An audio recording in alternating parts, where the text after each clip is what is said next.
निष्कर्ष, अपनी माँ की सेवा सबसे पहले जरूरी है और हिंदी भारत माँ के माथे की बिंदी है। 3. साहित्य का तीर्थ स्थल। लेखक परिचय। भगवान दास मोरवाल। इनका जन्म 23 जनवरी 1960 को हरियाणा के नूंह जिले के नगीना कस्बे में हुआ। इन्होंने काला पहाड़, नरक मसीहा जैसे कई प्रमुख उपन्यास लिखे हैं। पाठ का विस्तृत सार एवं मुख्य बिंदु। दरियागंज का महत्व। हिंदी लेखकों के लिए दिल्ली का दरियागंज एक तीर्थ स्थल के समान है। जगदीश भारद्वाज जी का व्यक्तित्व। लेखक सामयिक प्रकाशन के मालिक जगदीश भारद्वाज जी के संस्मरण साझा करते हैं। लेखक को लगता था कि भारद्वाज जी ठीक से देख नहीं पाते, इसलिए वे उन्हें अपनी किताब की प्रति देने से बच रहे थे, लेकिन भारद्वाज जी ने स्वयं किताब मंगवाकर पढ़ी। अनोखी प्रशंसा।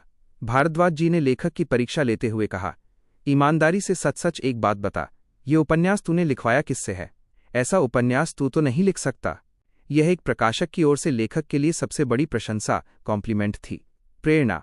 भारद्वाज जी ने लेखक के उपन्यास काला पहाड़ की तुलना अपने बचपन के गांव मुजफ्फरनगर से की। उन्होंने लेखक से कहा, तुझे किसी ने नहीं बनाया बल्कि तू खुद लेखक बना है। 4. सिद्धार्थ की न्यायप्रियता। लेखक परिचय। डॉक्टर ओम निश्चल। इनका जन्म 15 दिसंबर 1958 को उत्तर प्रदेश के प्रतापगढ़ में हुआ। ये एक सुपरिचित कवि, आलोचक और भाषाविद हैं। पाठ का विस्तृत सार एवं मुख्य बिंदु। घटना की पृष्ठभूमि।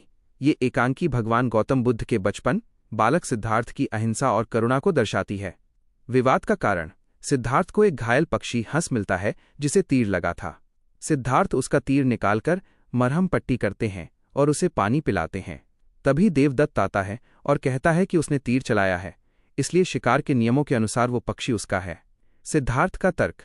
सिद्धार्थ देवदत्त को पक्षी देने से मना कर देते हैं और कहते हैं कि जो उपचार कर प्राण बचाता है, असली मालिक वही होता है। न्यायालय का फैसला। दोनों न्याय के लिए न्यायमूर्ति, न्यायाधीश के पास जाते हैं। न्यायमूर्ति फैसला सुनाते हैं कि बेजुबान पक्षियों पर हिंसा अमानवीय कृत्य है। वे सिद्धार्थ के पक्ष में फैसला देते हुए कहते हैं कि जिसका धर्म ही है क्षति से रक्षा करना, वही सच्चा है, और पक्षी सिद्धार्थ को सौंप देते हैं।